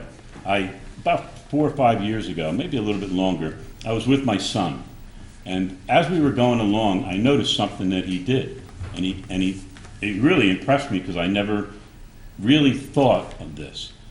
Everywhere we went, whether to be in New York City, wherever we traveled, I always used to notice my son when he seen somebody with a hat on that had something to do with the veterans. He went right up to him, stood there, said his name, and said, "Thank you very much for your service." And it really impressed me. And I said to myself, I looked at him, I said, "Wow, Nick, I never really thought that." And ever since then, since he's been a little bit, I do the same thing. And I encourage everybody to do it because they gave us, like I said in my thing, they gave us the freedom we have today. So if you ever see one, thank them. And I'm sure they appreciate that thanks for everything they've done for us. Thank you, Mayor. Thank you. Committeeman Dykoff. Thank you very much. Well, that's all I want to talk about is Memorial Day, and remind people that it's a great time to get together with family and friends and enjoy the weather and enjoy the time off if you have off. But let's remember why we have Memorial Day and who we honor, and those who gave their lives and those who are still out there giving their time and risking their lives. So, like Mr. Giuliano said, thank a veteran. I try and make it a point whenever I find someone who's served to thank them for their service. I've been in the public employment and I've dealt with the public for a long time, and I always make it a point to go out of my way because they're honoring us and honoring their country and sacrificing so we can have the freedoms we have today. That's all. Thank you very much, Mayor. Thank you. Committeeman Curatello. Yes, Mayor. A few brief comments tonight. I just want to say, I can't underscore what our deputy mayor has said enough already with the town center designation. Years ago, we set out, we knew that the nuclear plant was going to close. I think that all of the people that our deputy mayor had mentioned have worked shoulder to shoulder trying to prepare for that. This town center designation took a long time to attain. It'll be difficult to keep, but I know that we're going to do it. And we're newly, freshly minted in it. And our commercial corridors now, County Road 614, Lacey Road, and Route 9. That dovetailed with the estate card program really gives us some power now. Because there's things we can control, there's some things that are very difficult to control. Those are things that we can control that, frankly, people work pretty hard on them. Very proud to serve with everyone sitting up here and those who aren't here. There's been some talk and some discussion about expenditure on the water park, and what I can tell you is that working for the county, there are billions of dollars that are generated through tourism. And when we sat down and we looked at this water park, yes, there's an initial outlay of cash, right? We will be the only municipality in this county with it. People that use it from outside of our borders, and some of this is still to be determined, including other municipalities that have inquired not only for birthday parties, special occasions, but also their whole summer camp. So this, over the course of a couple of years, is going to generate some revenue. At least it'll pay for itself. This is a dovetail to our great parks. We have the finest parks out of all the municipalities. People choose Lacey Township because of our parks in part. So we're all very proud of our parks. This is an extension to that. I don't think there should just be 2 or 3 municipalities out of over 30 that enjoy all the tax benefit and frankly economic benefit of being a tourism destination. Am I saying that Lacey Township is going to be like Point Pleasant Beach? No, but this is a step that, you know, when we have the picture of this park and we did our homework and it's on our website and we have people using it and people paying to use it and it's not bumping our insurance up and we've already had the applicable meetings with our insurance company and the chief of police. Let's give it a try. It's been very positive so far 4-1 on social media. This afternoon, transitioning, I was at a meeting that was attended by Freeholder Quinn and our former Lieutenant Governor. People around the county are very pleased with Lacey Township. Lacey Township has a wonderful relationship with our Board of Chosen Freeholders. That trickles down in the form of services and support. And we can't underscore enough how grateful we are. Again, it merits mentioning that former Mayor Quinn is up there. He's a phone call away, and this support is, you know, from county transportation, drug and alcohol issues, law enforcement. On our agenda tonight, we talked about the county partnership with the Fatal Accident Support Team. Now, not every municipality receives all of those things. I mean, we've been frugal, we've earned that respect. I'm proud of those relationships, and it's to the benefit of our people. I would like to close with, again, our veterans. 10 o'clock, please show up Monday morning on either side of Lacey Road. They deserve it. I've been the civilian liaison to our Veterans Commission for as long as I've been up here, fortunate enough to serve you. Have a deep love for those men and women, and I'm hopeful that the folks that are coming home, the folks that may not ever come home, we can show them some honor and some comfort to their families this coming Monday morning, and I thank you for your time, and I thank you, Mayor. Thank you. All right, I got a couple of things here. This morning I was honored to attend the 31st Annual Superintendent's Roundtable Student Recognition Breakfast, because at that recognition, the Mayor's Association of Ocean County hands out a scholarship. And it was, our Lacey Township was Riley Christian, who's just a great young lady.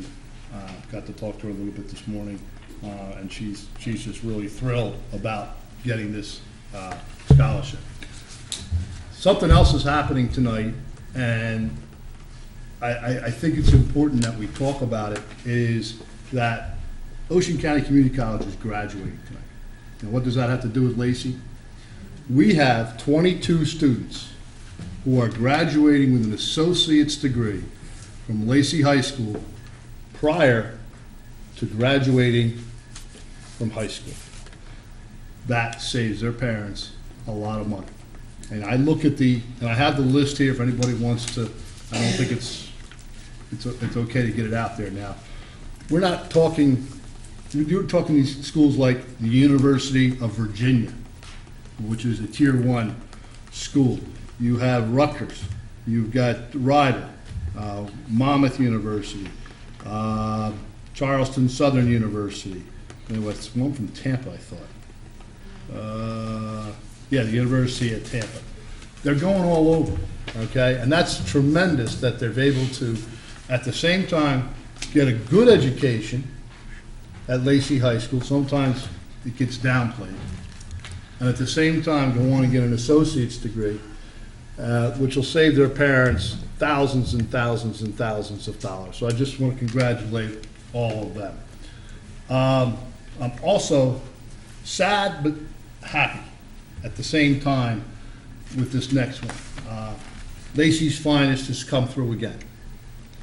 I am sad to announce that there have been 4 juveniles have been charged regarding the graffiti incident on Lidl's. And if anybody knows about that, it was some just swastikas and things like that. And I really got after the chief on them.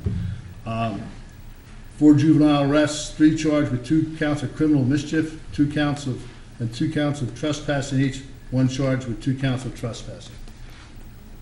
I have said it before, and I'll say it again, and I think the committee will stand behind me on this.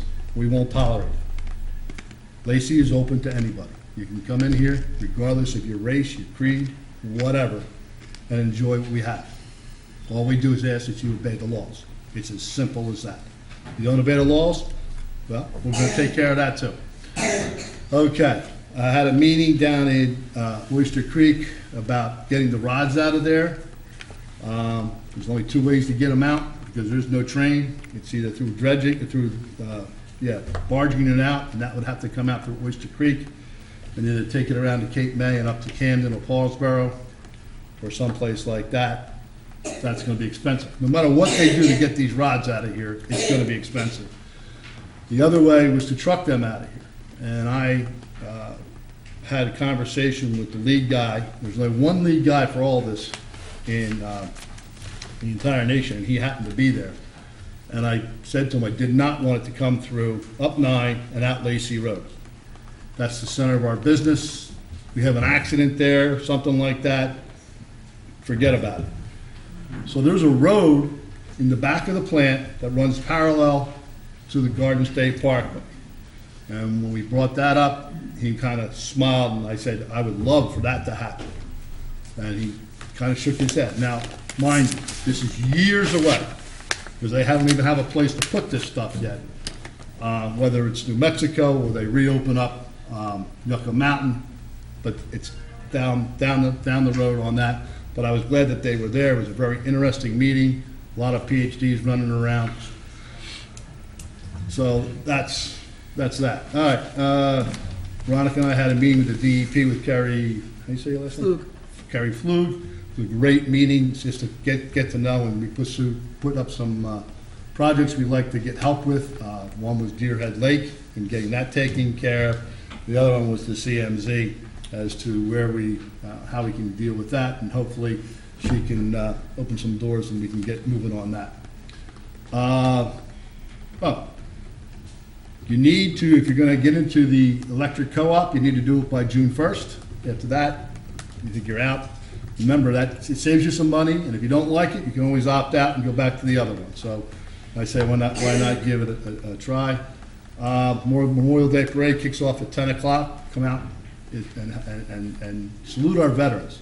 In regards to what Mr. Giuliano had to say, a few years I was down at the Manahawkin Irish Festival, and they had the Air Force Celtic Air band, band.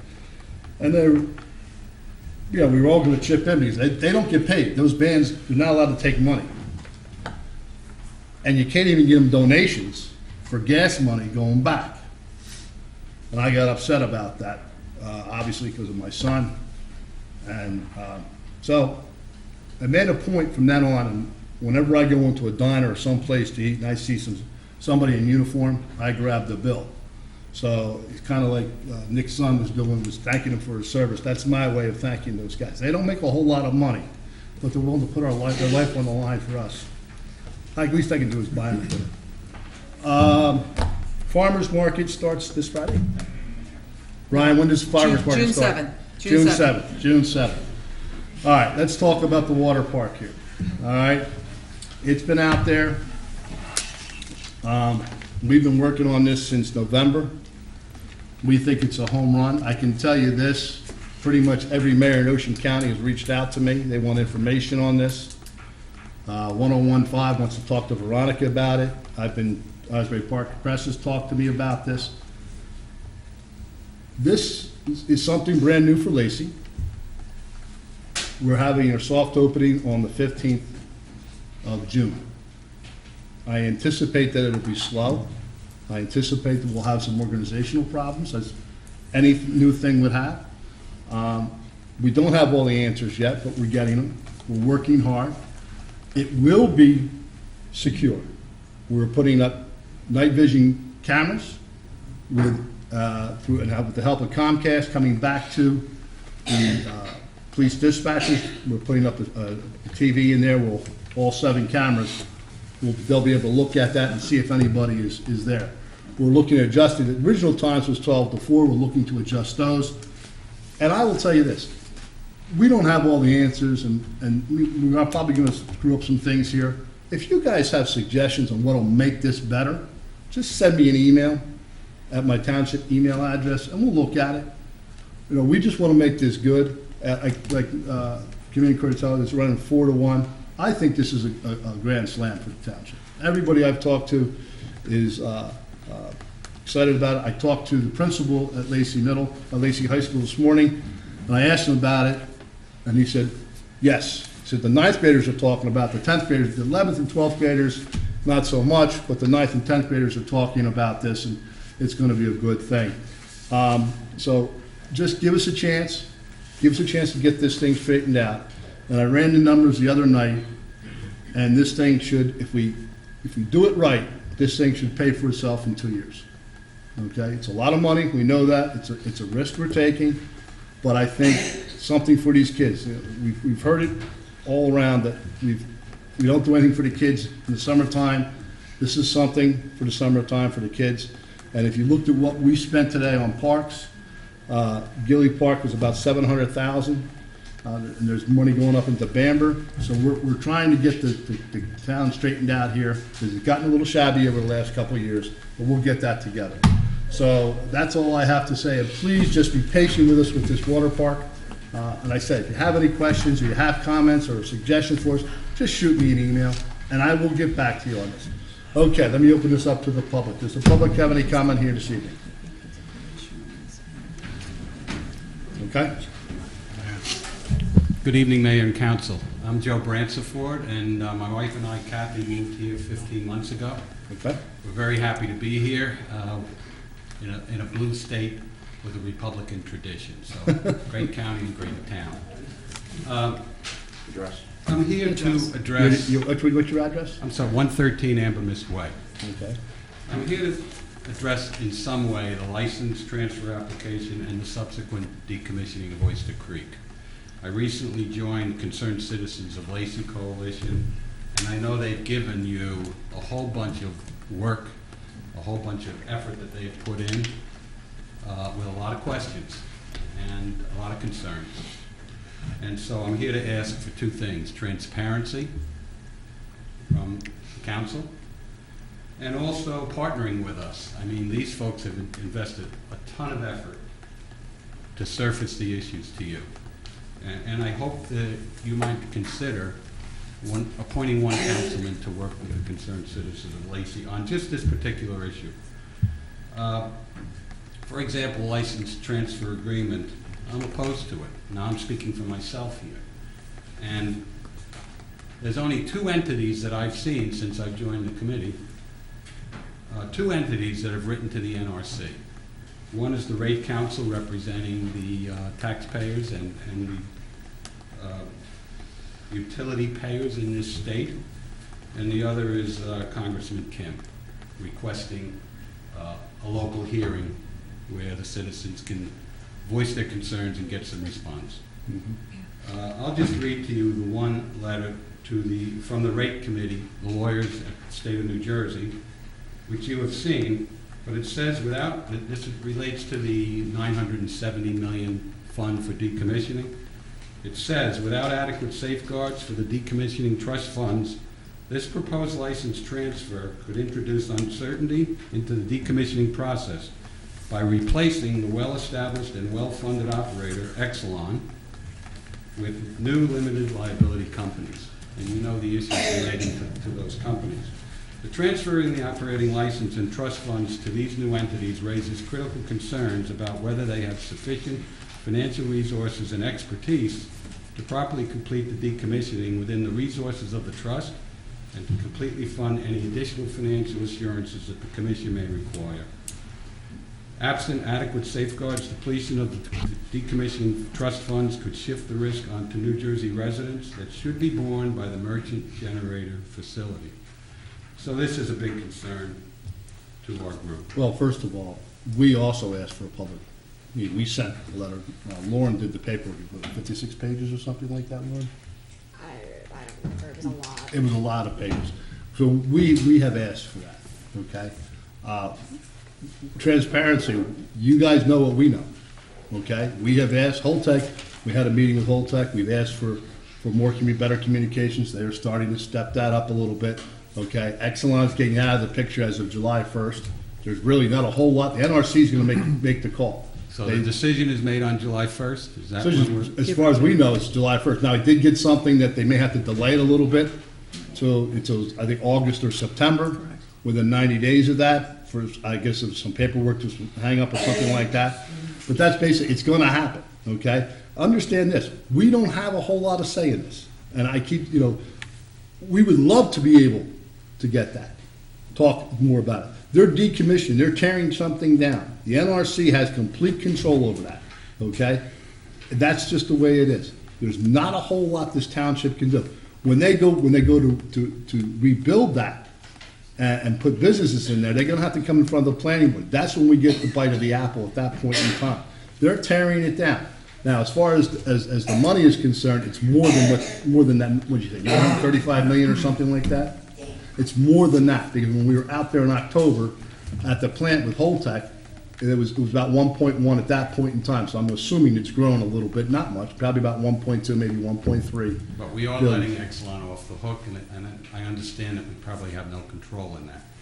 My only other question for now is the $15 million that's purported to be available for the storage of the spent fuel rods. There was some initial conversation that money might come to the township. Now I understand it may go to the new LLC that's being formed. Right. Where can we fight that? Okay. That was originally in Congress for at least 4 years, and Tom MacArthur was our congressman here. So maybe a year, I think it was a year or two before that whole thing started, okay? And it came out of Congress and it went up to the Senate. The Senate has changed it, all right? So before it can go anywhere, it's either got to go back to conference, which is the House and the Senate come together and figure it out, or it's got to go back all the way into the Congress, in the House of Representatives Committee and come out again, all right? It took 4 years and Congressman MacArthur was pushing very, very hard to get that out of there.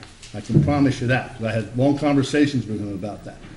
We'll see what happens if it dies in the Senate, or if it goes back to conference, or goes back to the House. At that point in time, we'll work on it, okay? But nothing's going to happen right now for a long time on that bill. Two last things and I'll sit down. Sure. Can the NRC approve this on July 1st without an environmental impact study? I have no idea whether they can do that or not. That's out of our I mean, jurisdiction. they have regulations, as long as it meets the regulations, then they can move forward. I can't speak as to whether or not that's part of it. Okay, and I just plead with you again, if you could work with our committee, We have- Ron Martin, Matt Goldberg. We have no problem working with Done a lot of them, work with but this. we tell you everything that we know. And they tell you everything that. That's, we get all the emails, trust us. And we're all in this for one thing, the Absolutely. safety and the Right. well-being and the financial well-being of Right. this town. I just want to jump in on this. We had sent a letter, I have a letter here from the NRC letterhead. We had sent them a letter in December 14, 2017. They responded January 30th, 2018 on a number of, we sent letters to Senator Booker, Menendez, and Congressman MacArthur at the time. And Menendez never responded, Booker sent an aide, and MacArthur attended the meeting. But we had a list of questions and concerns that the NRC answered adequately in my mind, which I believe Veronica had posted on the website. This is going back like 2 years ago. So we've been in the process for a long time now. We understand all the concerns of all the citizens. We have Booker in Arizona fighting not to open Yucca Mountain, and we're gonna be Yucca Mountain until those rods are removed from this town.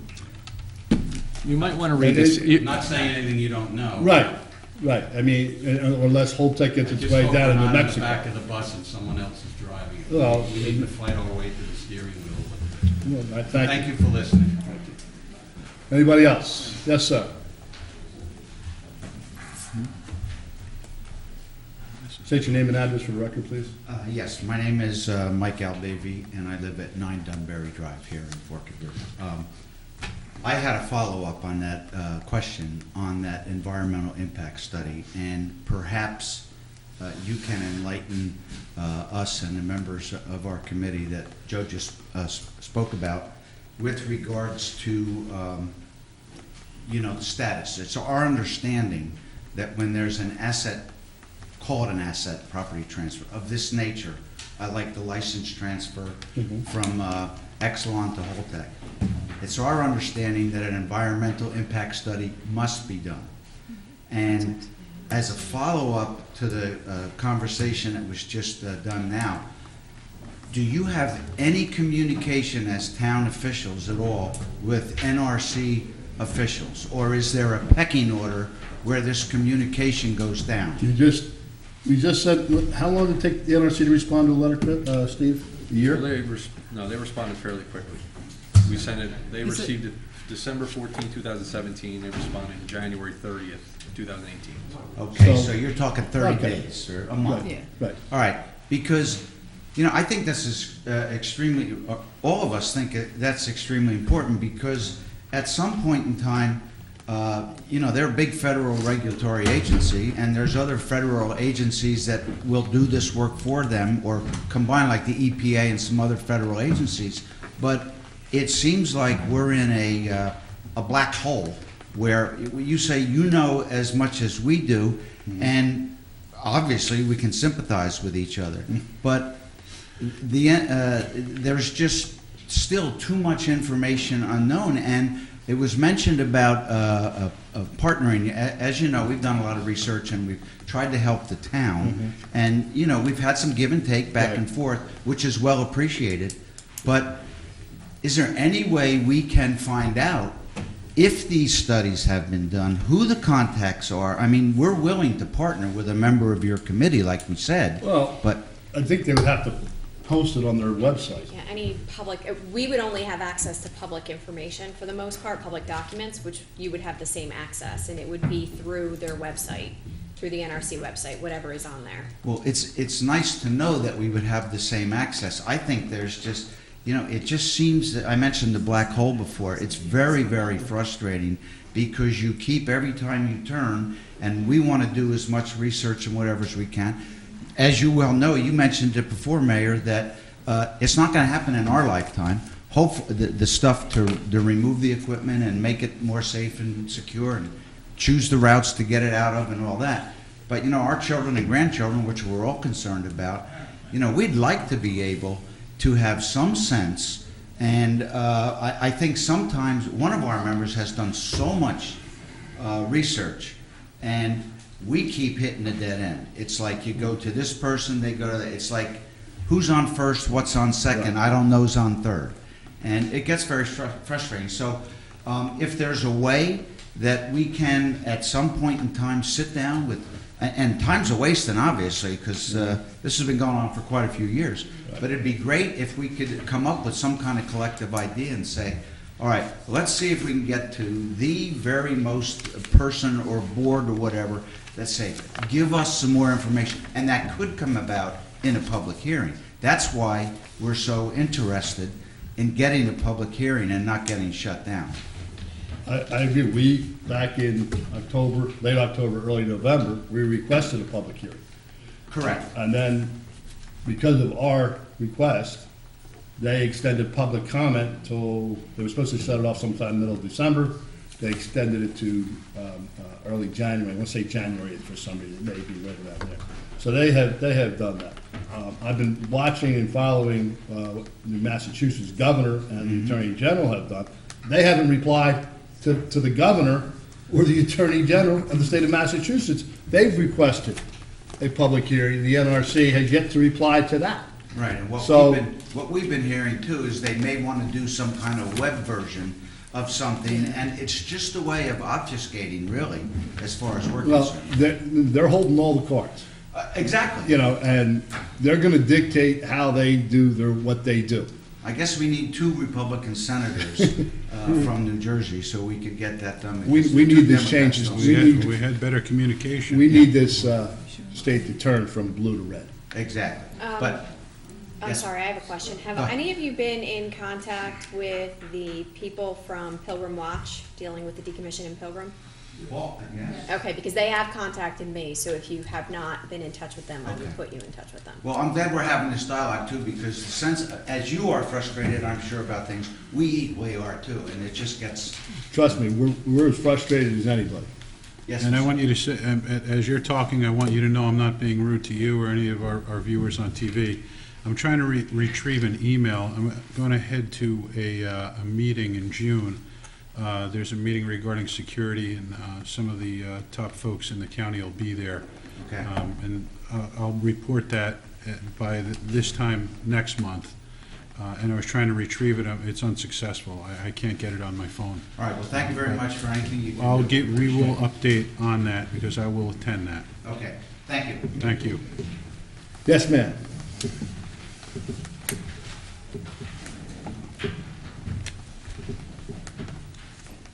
State your name and address for the record, please. Charlotte Martin, I live at 44 Dunbury Drive, Forked River. Mhm. I just had a question about one of the resolutions.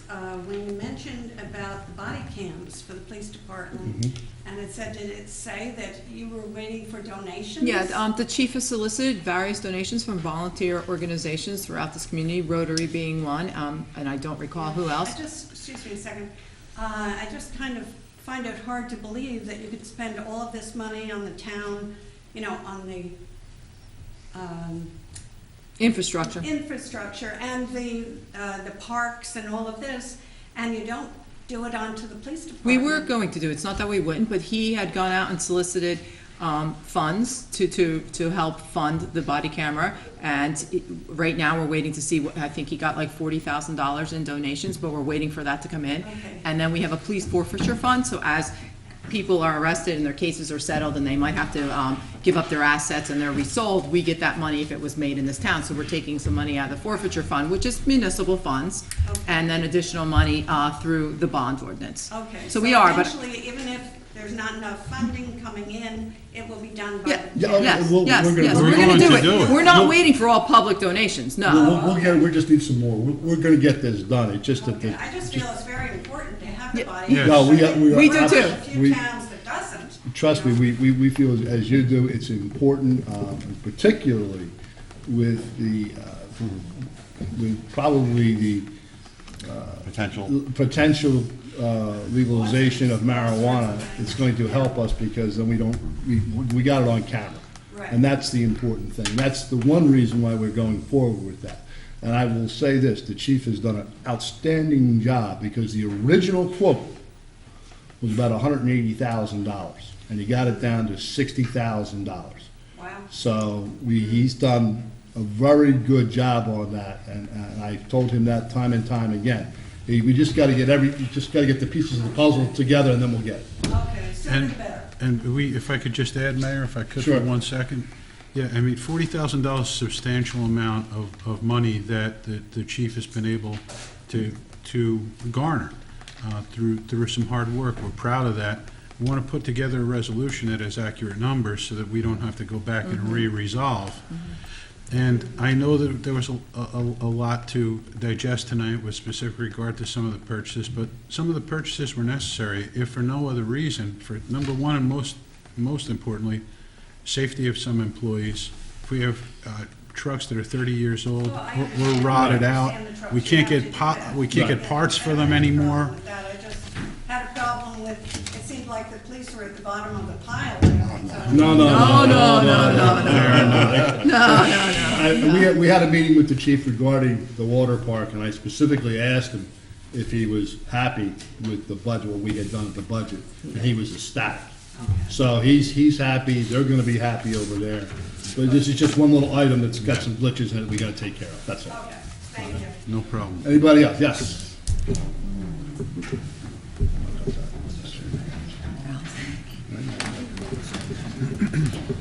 State your name and address for the record, please. Hello, Allison Lemke, 222 Sunset Drive, Sunrise Beach. A couple of things, questions. Do we have a balloon release ban ordinance? No, we do not. We do not, okay. A what? Balloon release ban. ban. I think a local community just recently did that. Okay, yeah, I've heard. Somewhere's in New Jersey, it was just Right. recently done. Okay, I think that might be something that you would consider, because balloon releases are really just littering. And I would ask the committee to consider a balloon release ban ordinance in town, so that it would help our environment. Forked River does have one of the largest bayfront shorelines in Ocean County, and Ocean County has one of the largest beach shorelines in New Jersey, so they don't call it Ocean County for nothing. Right. I've said that in the past, and I think maybe we could take the lead on that. Okay, changing the subject. Regarding your town center designation, I read on the resolution that the state provided that they took out a portion of your fringe planning area and replaced it with an environmentally sensitive planning area, meaning that this has environmental constraints on it. And I'm wondering if it is the Finagers Farm portion. I was told, I saw in an email from the state that the Finagers Farm property, which is east of Oyster Creek, is now, they're looking at that as a PA5. It was, you were at the meeting, it was removed. Finagers Farm is no longer in the developable area, it is not in our town center. Is it a PA5? I don't know. It's not in our town center, that's all I can tell you. And it's not in the sewer service area, I can tell you those two things. Okay, because I saw in an email that they were proposing to be a I can only speak, PA5. it is not in our town center designation. Okay. I don't know how they designate their. In the future. I know PA, but it says it's specific that that property was taken out of our town center application. In addition to that, it doesn't fall in the state sewer service area, which makes it further difficult to develop. Okay. Well, I mean, the wording in the resolution said, remove a fringe planning area. Yes, I believe that. And replace it with an environmentally sensitive planning area. That's what the resolution said, that's what the agreement is from the state, and that's what you have to follow.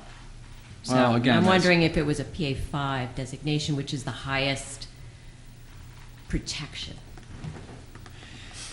I can look in, Veronica can look into Yeah, that. I believe, you were at the meeting, and I do believe that they discussed it being a PA5, if I'm not mistaken, am I discussed correct? it being Yes, a and I believe PA5. that I do believe Mr. Brown, who was sitting at the table next to you, who works for a state, Office of State Planning, has said that that could be considered.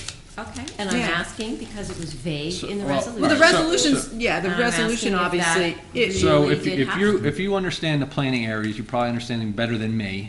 Our fringe PA3 area went from 549 acres to 0. I believe that's Finninger's Farm. Mhm. Our PA5 That's went from correct. 4,700 acres to down to 2,900. I don't know what is included in a PA5. Okay, well, the PA5 is just a higher degree of environmental protection, the highest degree that there is. And the Finninger's Farm property, which is east of Route 9,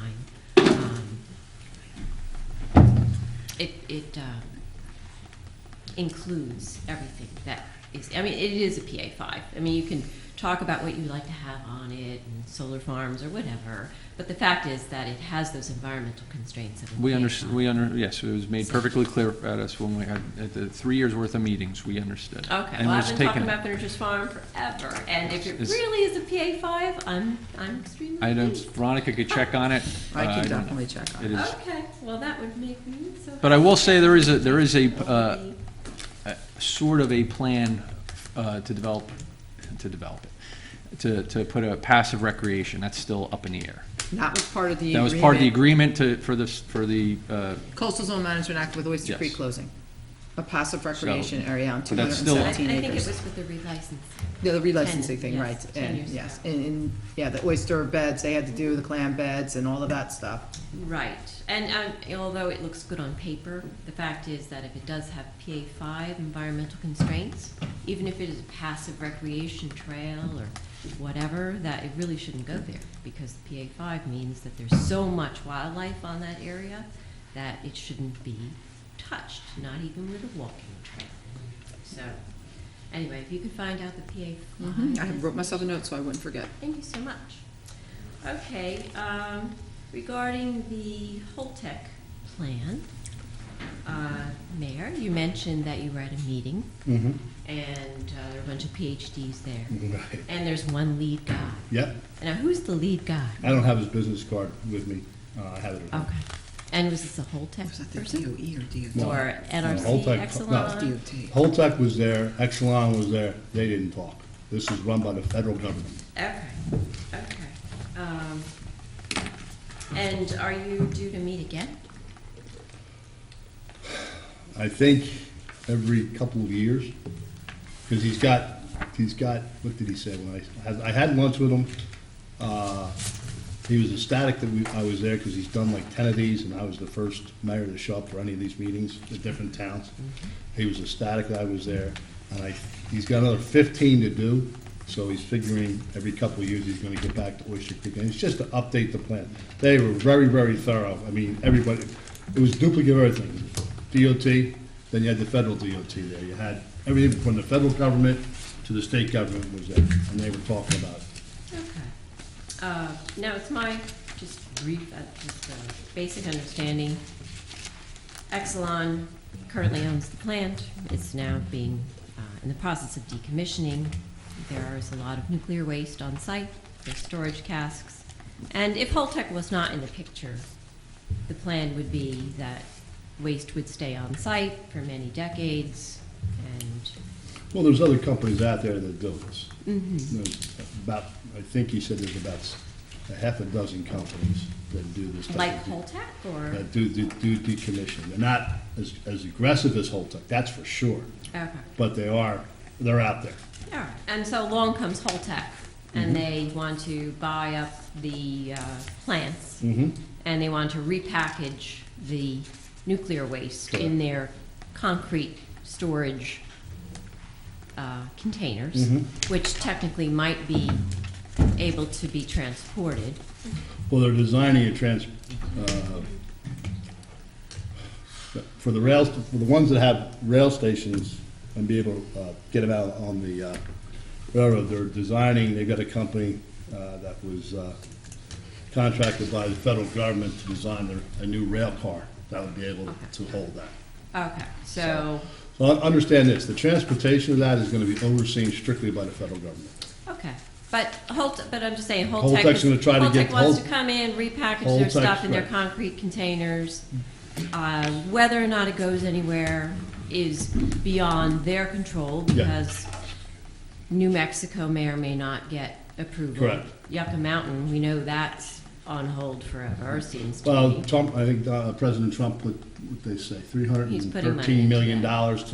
to reopen it and start all that stuff. We'll see where it goes. Okay, but there's no firm plan. No, So Holtec has a temporary plan. I saw 40 years in a lot of the documentation that the New Mexico plant would be a temporary storage Mhm. place before Yucca Mountain. It's Correct. 40 years, 40 years. I see a lot of 40 years, and I mean, nuclear waste is a longer problem than 40 years. So I'm thinking anybody at a table that's talking about a 40-year plan is well, it's an interim storage place, No. and I can tell you this, I'm against it.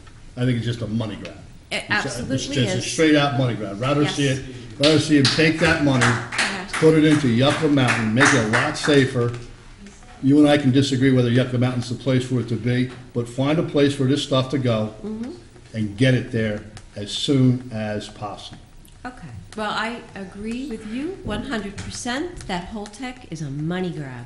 That's all it is. Well, the interim They're storage is the money babysitting. grab. I don't care who ends up, because there's another bidder on that on that interim storage. That was brought forward by my meeting. There's another bidder out there. Okay. Who's trying to bid. It's a straight money grab. And I said, and he even said it to me. He says it's a straight money grab. So the government knows, or this gentleman knew exactly what was going on. And I think we do too. Yeah. Because, you know, I mean, unless the waste has somewhere to go, it's going to stay in Lacey. Mm-hmm. And Correct. so we live here. Right. And it's a security threat. It's a safety issue. Mhm. We're doing the babysitting. Right. And we are Yucca Mountain. So Right. unless and until the waste goes off Right. into the sunset somewhere out west, we should get some babysitting money for the nuclear Well, waste. let's hope it's more than babysitting money. But Well, no, it's I $15 million a year, We I will believe, fight. has We will been, fight that fight when determined. it comes up. There's no Well, question about you that. know, it's just like, it's not like you just have a heads up on this. I mean, this has been coming along for many years, and Mhm. so it'd be nice to. Well, we had a friend in Congress named Tom MacArthur, and he was fighting that fight, and he's the one who got that bill through, and it got up in the Senate. And as I said before, where was Senator Booker? Where was Senator Menendez for us? Nowhere to be found. They True. ran away. When it got tough, they ran away. Maybe Menendez was down in Puerto Rico or something like that, but Well, okay, a suggestion that if there is frustration on that level, that, you know, this is a money grab and we should be getting the money, I would ask that you ask the residents for our help. And give us the person to call, the email to. it's Senator Menendez, it's Senator Booker's. You can go on their website. Congressman Kim. You can, Congressman True, Kim. too, You yes. can call them, you can email them, you can write them, get a petition up, do what citizens do on this. They are ignoring Ocean County. Yes. Plain and simple. Yes, That's so all they do. grassroots does work on What's the that? grassroots. Absolutely, absolutely. work, Let and me I ask think you it this, needs how to many happen. times has Senator Booker and Senator Menendez been in Ocean County? Yeah. Well, no, Senator Menendez was in there up in Brick for Sandy. But to the best of my knowledge, Senator Booker has never visited Ocean County. Well, I'm not here to. Please do. Please do. I would love to sit down with Senator Menendez and Senator Booker. I'll take 15 minutes. We're seen as an obstacle to them. Yes. We didn't support them, so Yes. they don't support us. Well, It's very disconcerting that it becomes personal like that. Yep. Because when we're up here, Because- it's not personal. We may not have voted for him, but they still represent us. And they should be looking out for the best interest. And getting that money for that storage plant down there is in the best interest of New Jersey. And it's in the best interest of Lacey Township. You're absolutely right. You know, it's I our will not- property I will not values, disagree with you on and, that. So if we it's in are the be- Yucca Mountain. We're Yucca Mountain. If we Correct. And aren't, if it's in the then best- who is? If it's in the, we are their constituents. He's got another one down south they're gonna have to worry about in a couple of years. Okay, well, I'm concerned about Lacey, Okay? and thank you for your time. Thank and you. Have a good Memorial Day weekend. Yes, you too. You too. Mr. Bender, hold on. Let's give this a break for a second. Mr. Bender, come on down.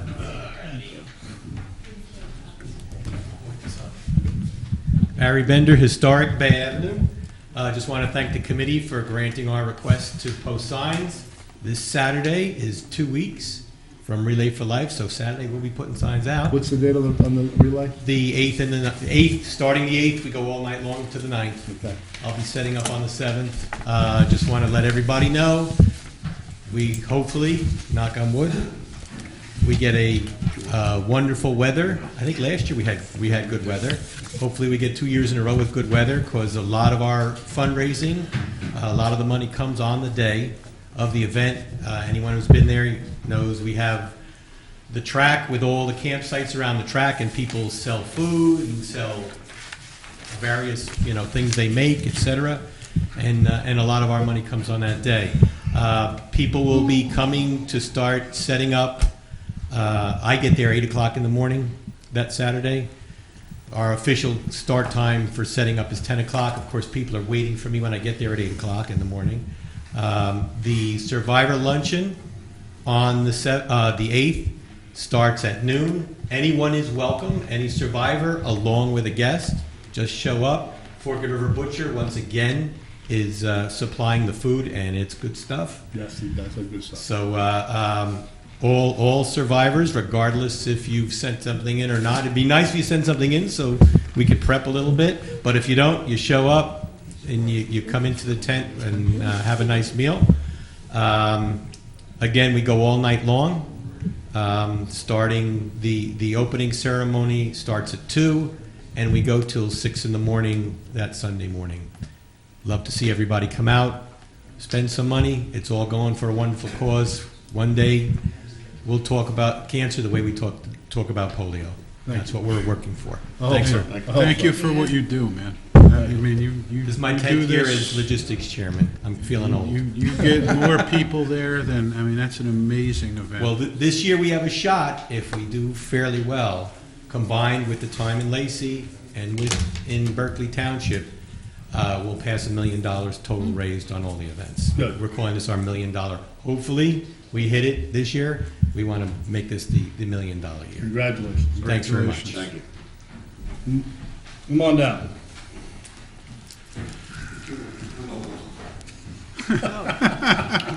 Ed Scanlon, Barnegat Pines. I know I just jumped in front of somebody. That's but, okay. That's all right. This has to do with the town. That's all right. At a board meeting, as you know, there's issues at the board meeting lately. One of the comments that was made, they said that the apartments over here on Calvin don't pay real estate taxes. You're part of the pilot program, correct? They're part of the Okay. pilot program, and they pay it's called an in lieu pilot program, and they pay a prorated portion of their rent, which comes to the township. It is part of the New Jersey Housing Finance and Mortgage Agency's requirements for the monies that they receive. So we don't have an option to do the in lieu program if they're taking HMFA money. And most of these are all funded by HMFA money. Waretown has 3 pilot programs. Well, Yeah. regardless of what Waretown does. Yeah, and theirs is the same I'm way. only concerned with Yes, we get a Calvin, prorated portion and of their rents. My question then is, the township does get revenue of some sort. Yes. Correct. And is that a permanent program? It's until either until their mortgage expires or until they're sold to a non-qualified agency. And the mortgage probably never expires because you renew the mortgage to upgrade, It's update, 50 years maximum. 50 years maximum. So for the next 50 years, the school district gets no money. I'm not going to say that because they could pay their mortgage off earlier. Okay. It has Mor- happened in right. other pilot programs. Well, okay. Until the mortgage is paid off. The Correct. school district gets no Yes. money, but the township does. Correct. Is there any consideration on the part of the township to include the school district in that? They are educating students, they are running into problems, and as a matter of fact, one of the things they said was, we don't get any tax revenue, go tell the township. Well, there is pending legislation by various assemblymen and senators looking to change that statute in the way it's written. Okay, right, well, I'm asking if Lacey Township. No, just remember, this was for Sandy. So when they first opened this thing up, it was, I think it was less than and the new student impact Right. was less than 10. Right. Was Because most less of them than are 10. transferred Because a lot of in the people who live over there were already living in Lacey. So the impact was less than 10 new students over there. May I answer? Okay, just if I may, if I just may take that, I wasn't Sure. trying to get into a debate with you. Right. I was trying to find out if there's a way, number one, for the number of students that live over there, no matter what the number is, if there's a way that the township can somehow supplement the school district's budget, seeing they're not getting school tax money for it. And let me just finish what my questions are, and then you can answer them. And my other question would be, if the new student impact is only 10, they still have to educate every student that comes from there. And if people are not living in their houses, and their students used to go to this school and still go to this school, their tax dollars aren't coming to the school. Somebody's paying the taxes on those houses. Okay. So, yeah, to answer your question There's a lot of simply, houses that don't have taxes being paid on them. myself and Mr. Dykoff are liaisons to the school board. We had a liaison meeting about a month ago, and it was discussed. That's Oh, all. okay, so it is being considered anyway. I just didn't understand what they were getting at when they said no taxes are being paid, and that was really my question originally. It wasn't that is a program and that is the way it works. Mm-hmm. And you are at least looking Being into discussed. somehow helping them out. Thank you. That was my point. All right, thank you. Come on now. There we go, Mike. Paul Dresser, 70 Arbor Ridge, in Rocket River. Mhm. I'd just like to echo your point that Senator Booker and Menendez have left us dry. It was a convention by EESI held down in Washington, D.C.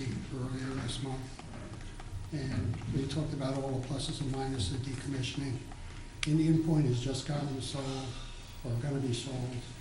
One of the additional plants that Voltec wants to buy. Mhm. Mr. Booker is going up there to help them. He's left the state dry. Of course he has. You know, so I just want to make people aware. I don't know how many people watch this video because enough people don't come to the meetings, but hopefully by just reiterating what you're saying, we agree with you that he's left us dry and Menendez is nowhere to be found. They all are. They all are. They don't understand. Thank you.